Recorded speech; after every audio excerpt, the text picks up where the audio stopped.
Story 1. Try to get to the nearest ground zero so I can be vaporized rather than die slowly from radiation or starvation.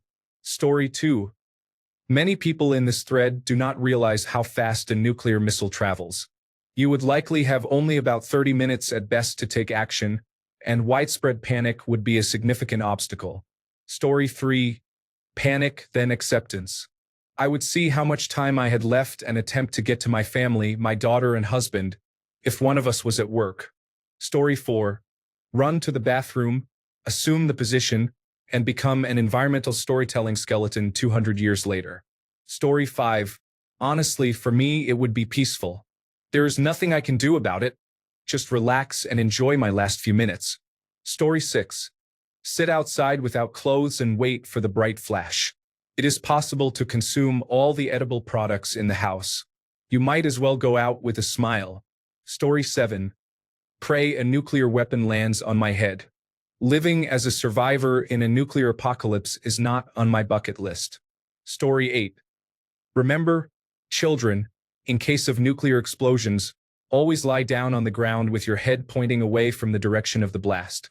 This helps protect your head from the initial impact. Story 9.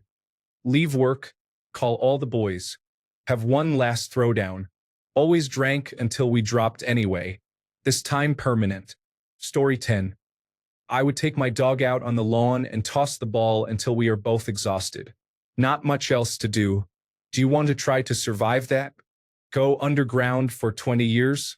Wander around a nuclear winter while your DNA mutates? I live near a military shipyard. It will be quick. Story 11. As I live in Ireland and we are neither a nuclear power nor a member of the North Atlantic Treaty Organization, I think the closest strikes would be in the United Kingdom. I would jump in the car and head for my mother's house on the west coast and start digging up her lawn to plant vegetables. Story 12. I would do exactly the same as I do when there is a tornado in the area. Grab a beer, sit on the front porch and watch. Story 13. Stimulate myself until it is destroyed by the first blast wave. Take a mental snapshot of what it looks like when that happens, and when I am reincarnated as a Venus flytrap, I will always remember the greatest of my human endeavors. Story 14. I would queue up So Long and Thanks for All the Fish by a perfect circle, crack open one of my favorite beers, and hope that I make it through both before the final curtain call and its atomic pageantry. Story 15. Real quick, open up Duolingo to keep my streak going. I mean, there has to be some great reward for being the last person on Earth to complete a quest. Story 16. Already in the air? Try to find shelter, but most likely say goodbye. I am quite close to a military airbase. Once they are airborne, you have maybe half an hour, more likely much less by the time you receive the news. If I get a warning, I will jump in the car and drive northwest as fast as possible. Story 17. Head straight to Grand Forks Air Force Base with a six-pack of beers. The white flash should happen by about number 3. You are nuts if you think you want to be a survivor. Story 18. I would gather my family close and huddle with them as we fade and become less than ash on this beautiful world. I would hope my last thoughts are of love and beauty instead of fear. Story 19. I would throw my 10 years of sobriety away, get my good bottle of scotch, let my dogs run free, sit on the porch and wait. I have already written a short story about this event. Story 20. Unfortunately, due to my location's strategic unimportance, I will likely survive for at least a few days. I might take a trip toward the nearest ground zero. Bicycle, of course, since all cars, planes, trains, and motorbikes will be useless. At least I will get to say "told you so" to nobody in particular, since everyone will be vaporized. Oh, you mean my immediate reaction? Probably my anus would tense all the way to my heart. Once the initial shock is over, I would sit down and contemplate my life as I wait for the inevitable. There is no point in panic, hysteria, or even drug abuse. Story 21. How will this affect the trout population? In all seriousness, well, looks like it is over. Good game, everyone. Story 22.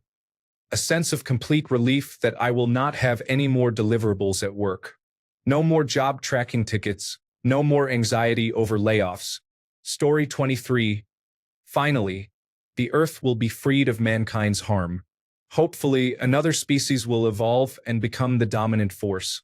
Evolved apes did not work out very well for the planet. Story 24. I would be walking the streets, just casually walking along, watching all of this happen. Maybe I would stop by the gas station for a six-pack, find a bench, and just drink away as my world ends. Story 25. Enjoy some wine and not care that it's not 5 yet. If they are all launching, I am not going to live long. Either I will die from impact, radiation poisoning, or when I cannot get my medication. I am going to die, so I might as well have a nice bottle of wine. Story 26. This could not have happened 11 years ago. I would stop worrying and learn how to love the bomb. Then I would get an atomic tan on my undress. Story 27. I would be upset because I am just about to go on vacation and instead get the apocalypse. Cannot catch a break. Story 28. Crack the 50-year-old bottle of scotch I had been saving for a special occasion. The end of the world would meet the special designation. Story 29. Shake my head and think to myself, humanity deserves nothing more than this. Then hold my wife and daughter and tell them how much I love them until the flash. Story 30. Get a chair, get the best whiskey, and then drink myself to the end. Then wake up with a hangover, as I dreamed everything. Story 31. Get into the nearest refrigerator. More seriously, feel despair, hug my loved ones, and hope it will all be over quickly, preferably in a second or less, without having to linger on suffering. Story 32. I live in a state with many underground missile silos and a supervolcano nearby. I would not have much time to react after saying, oh no. I am resigned to one or the other. If they happen, they happen. Story 33. You most likely will not die immediately unless you are adjacent to or in a directly targeted area. I am hoping to die instantly, but with my luck. Story 34. I would cook the last couple of steaks in the freezer for my wife and me. We would enjoy a nice last dinner while watching movies, spending time together, sharing stories, and having a few laughs. Story 35. Head straight for Royal Air Force Nordholt so I can be caught up in the fireball. Although where I live, I am probably close enough that the shockwave from the blast would kill me. I am not interested in trying to survive the nuclear apocalypse. Story 36. If I were at home, I would go into the garden with a beer and listen to the song, Take Paradise, and put up a parking lot. Then I would sit and lament how foolish we are, hopefully while hugging my wife and children. Story 37. Oh well, I guess this is it. I grew up during the Cold War with the constant threat of nuclear war with Russia. Story 38. With my bad luck, I will survive with no problems. My luck is so poor, I will probably die from starvation eventually. Story 39. Go to the zoo and animal shelters to release all the animals. I support the start of orcs, zombie animals, and hybrid terrors. Story 40. Turn the news off and walk outside. I would rather be vaporized than think about it too hard. Story 41. First, I would doubt it repeatedly. With all the artificial intelligence and fakes out there, that is the most realistic scenario I can imagine. Once the first flashes are seen on the horizon or the earth begins to rumble, I would rush home to stay with my wife and child and await the news. Story 42. I would immediately head for the nearest major city or military base. I want to ensure I am taken out instantly in the initial blast instead of experiencing a slow, painful death from radiation, dehydration, or starvation. Story 43. Cuddle up with my husband in bed like the old couple in the movie Titanic. We will be dead soon anyway, so we might as well relax. Story 44. Nothing. I could not stop them, so just get on with life while I can. Give my wife a hug and text my children to say goodbye. Story 45. War games prepared me for this. Stephen Falcon. I have planned ahead. We are just 3 miles from a primary target. A millisecond of brilliant light and we are vaporized. Much more fortunate than millions who wander sightless through the smoldering aftermath. We will be spared the horror of survival. Story 46. Honestly, I would be very upset. It was only in the last year or so that I finally stopped having thoughts of ending my life. I would have been so relieved and happy back then, getting an escape and not having to feel guilty about anyone missing me. Yes, absolutely. But now I have several crochet projects left unfinished. Cannot die now. Story 47. I guess I will try to call my mother and my sisters, and then go outside to see the sky. What else could I possibly do? I live in Europe, although in a small city, so I suppose I can hope a bomb will fall right over me so I do not have to suffer. Story 48. Go home. Lay down on the ground with my dogs, each one nestled under my arm like we do some days, and try really hard to remember it, just in case I can bring a memory into death. Story 49. I will be playing I Don't Want to Set the World on Fire, a song by the Ink Spots from 1941. It is perfect for a nuclear war. Story 50. I would be relieved, to be honest. There would be no need to worry about it anymore. I would be happy that humans were on the way out. It is sad that I have to think that, but I would be genuinely happy for whatever creatures thrived in the aftermath. Story 51. I'd look up, thank God for a life full of miracles and lessons, call my daughters, and text love to my family and friends. Mix a gin and tonic and go sit out on the patio with my dog and husband, watch the tide go out, and look forward to wherever eternity takes me. Story 52. Immediately launching or planning to launch. If they are launching right now, I am finishing the rest of my coffee, calling my loved ones, and waiting for the world to end. If they launch immediately, it will take about 20 minutes for the first missiles to hit. Story 53. Given where I live, I would probably be dead within the first hour or so, leaving just enough time to make a couple of phone calls and drink whatever alcohol is in the house. Story 54. What is life? What you do in that last amount of time probably answers that question for you. Story 55. In the first Independence Day film, when the alien ship blows up the Empire State Building, Marty Gilbert, Jeff Goldblum's friend, utters, "Oh crap." Story 56. Not every country has nuclear weapons. The countries that have nuclear weapons are the United States of America, Russia, China, India, Pakistan, the United Kingdom, France, Israel, and North Korea. Story 57. I would go to school and crouch under the desk with my hands over my head. We learned in the 1950s that you can survive a nuclear attack if you do this. Story 58. I guess I would remember what they told us in school. Quickly get under your desk, bend over as far as you can, and prepare for the worst. Story 59. Unless I am already home with my family, I would head to the nearest bar because chances are I will not make it home before it hits, with all the panic and traffic. Cold pints before the hot blast. Story 60. Do the 18-minute drive to my parents' house and be with them as the end draws near. They are the ones I want to be with. Story 61. I would probably start reading my Vault-Tec supplied material to find out what makes me strength, perception, endurance, charisma, intelligence, agility, and luck. Story 62. You all are boring. Honestly, going underground, maybe into a cave or mine, and hope I do not die. I want to survive and see the apocalypse. Maybe some mutants or zombies or something. Yes. Story 63. Relaxed because not a single one will affect Americans or America, which means about 80 countries just wasted their nuclear weapons since every single one will be instantly intercepted. The problem here is America's black budget is large enough to counter any threat. We have technology most people can only dream of. The best other countries can do with nuclear weapons is attack each other because it will not affect us in the slightest. People do not realize how much technology and defense we possess and what it means to be a hyperpower. Story 64. Hope that I was in ground zero and instantly vaporized in the flash, because if you survived that, the radiation sickness would be an awful way to go out. If you were somehow safe from that, then the shift from the convenience of civilization to post-apocalypse would be a struggle for survival and a mental health nightmare. Is this water safe or contaminated? Did this deer eat or drink from a contaminated source?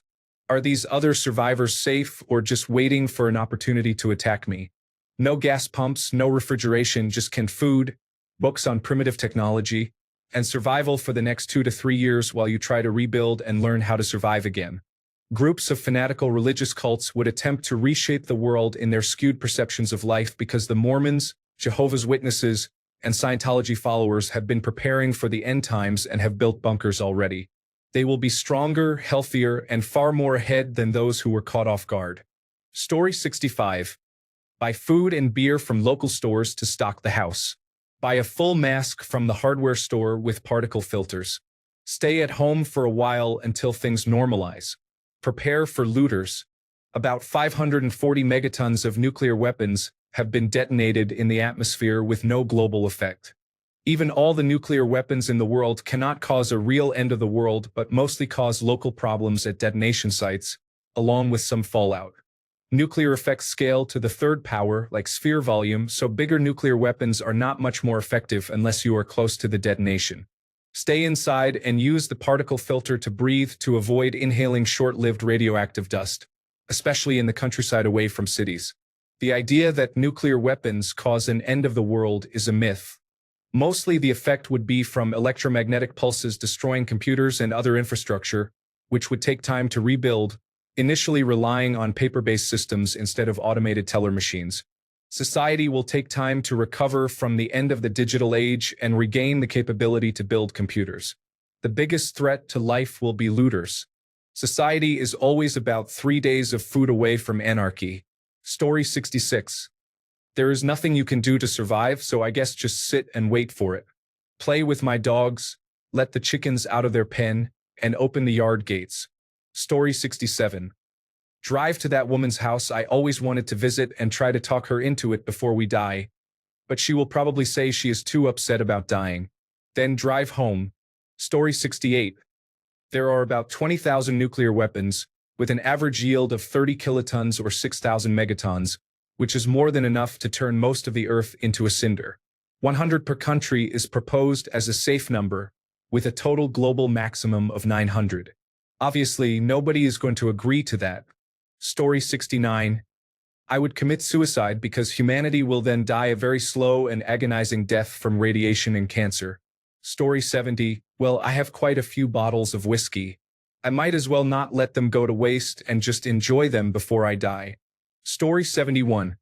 If you are in the Northern Hemisphere, chances are you will not be able to check the news because of electromagnetic pulses from high-altitude improvised nuclear devices aimed at disabling enemy power grids and systems. The first indication that a major nuclear exchange is occurring would be a total power outage, including radio and cell towers, power stations, cars not starting, and the frying of many electronics. By major nuclear exchange, I am referring to a sudden attack orchestrated by Russia, China, or the United States.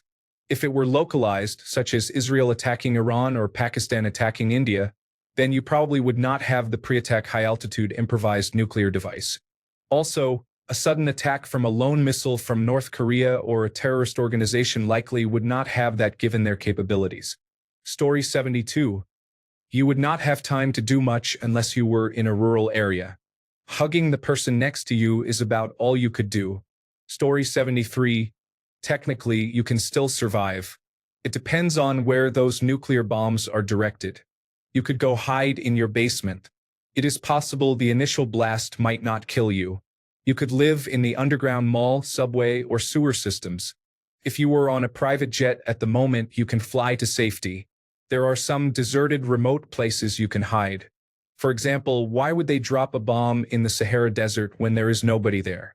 If you work in the Army or Navy, they likely have some end-of-world disaster plans and resources to save themselves.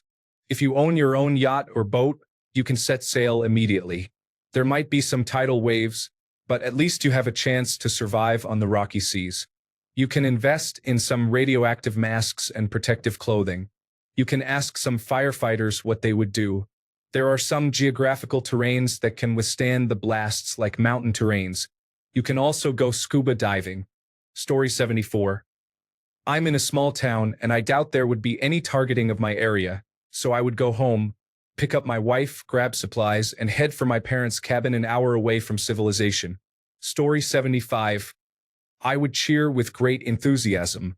If I have to lead a difficult life, then I hope everyone dies in a ball of fire. Story 76. I never watch the news, so I would probably miss it, which would be just my luck. I have never seen any major world events. I suppose it would be on YouTube, so I would probably just watch it the next day. Story 77. I realize I don't matter much now and will probably go lie down in the grass and flower beds in the back. Let the cats out for one final run and not think about chiggers. According to better information, there are a few unpaved, unmapped cattle roads straight north to Nebraska, the Dakotas, and Montana, then Canada from here. My car gets 500 miles per gallon on a tank. I will pack the camping gear, cats, and mom and leave this place. Story 78. You know most countries do not have nuclear weapons. You have more toes than the number of countries that possess nuclear weapons. Story 79. I am pretty far from big cities or strike zones, so I would probably be okay unless the Tsar Bomba was dropped on the power plant 35 miles away. Story 80. Every country? All of them? Well, hello, shotgun. Let's see how long it takes for radiation sickness to kick in, and then we'll have one last range day. We'll bring the entire bar with us and have a great party. Story 81. Close the hatches, cast off, head out into the North Atlantic, and wait until my supplies run out. Then head back to land when it is all over. Story 82. Just go wild and get as high as possible. I mean, what more is left once they are all falling? Not much you can do, just play a game of hopscotch, the nuke jokingly. Let's face it, once it starts dropping, it's basically every person for themselves. Those who survive will be a different breed. I just hope one thing, whether I am part of it or not. Let's hope the new world rebuilding is done smartly and slowly. Story 83. I live about 30 kilometers from the center of a major industrial city. I will try to calculate the distance from a 1 megaton explosion at the center of the city to the distance where the heat will perfectly cook a frozen pizza. Then I will look up all supermarkets at that distance on maps before all electronics are damaged by electromagnetic pulse. When the dust settles, guess where I am heading? Story 84. No time to make it to my family, so I would probably just go up to the roof of my office building and watch the end times. Story 85. Empty the useless fluids, fill bottles with water, get the bed stuff, pillows, and clothes, anything nutritious. Move everything to the most central room of my house under the stairs. Close all windows and doors, anything that lets in air. Go to the central room, leaving my cats outside. Then I wait. I either die or I don't. It has always been that way. Story 86. I would hide in the underground nuclear-proof bunker built underneath my house. After the blast fallout, I would shuttle myself to the nuclear submarine I had prearranged and fully stocked. Story 87. Open a bottle of wine. I live in a significant fallout zone, and while I would probably not be vaporized immediately, I would likely be dead within a day or two. Therefore, I might as well clear out the wine rack. Story 88. I would cook all the beef in my freezer quickly. I would use the stove, microwave, and grill together and have a beef blast. Story 89. I would text a few of my friends to tell them, thank you. I would chant a verse to Kanzian, the bodhisattva of compassion, and wait for the inevitable end. Nuclear war is not a survivable event for humanity. Story 90. Grab a good bottle of wine from the cabinet and drink it with my favorite chocolate. Then wait. My area is one that will go. I might as well enjoy things until then. Story 91. I live far away from any real military, political, or symbolic targets. I guess I will be able to enjoy some amazing sunsets while drinking beer before I leave with a heartfelt, so long, and thanks for all the fish. Story 92. I hope I had a supply of some really good medication hidden somewhere or that I could get some delivered in under 45 minutes. Otherwise, I am in serious trouble. Story 93. Total shock at first, then I tried to reach my family and stay close. Not much else you can really do at that point. Story 94. I would do what I planned to do when nuclear winter was a concern a long time ago. I would drive to the closest military base that would likely be targeted, such as San Diego or Norfolk, Virginia, so when the bombs hit, I would be vaporized instead of suffering a painful, lingering death from radiation poisoning. Story 95. I would have about 20 to 30 minutes. I am probably in a blast zone, and any road out of town will be gridlocked. It is a 10-minute drive to get my children from school or wherever they are. If the residential roads I need to take are in poor condition, I could probably bike and get to them in 20 minutes. I would run to get there in time if it meant seeing them one more time. I would play their favorite game for 10 to 15 minutes. I would get the biggest bowl of candy and ice cream possible and eat it while trying to make up new jokes.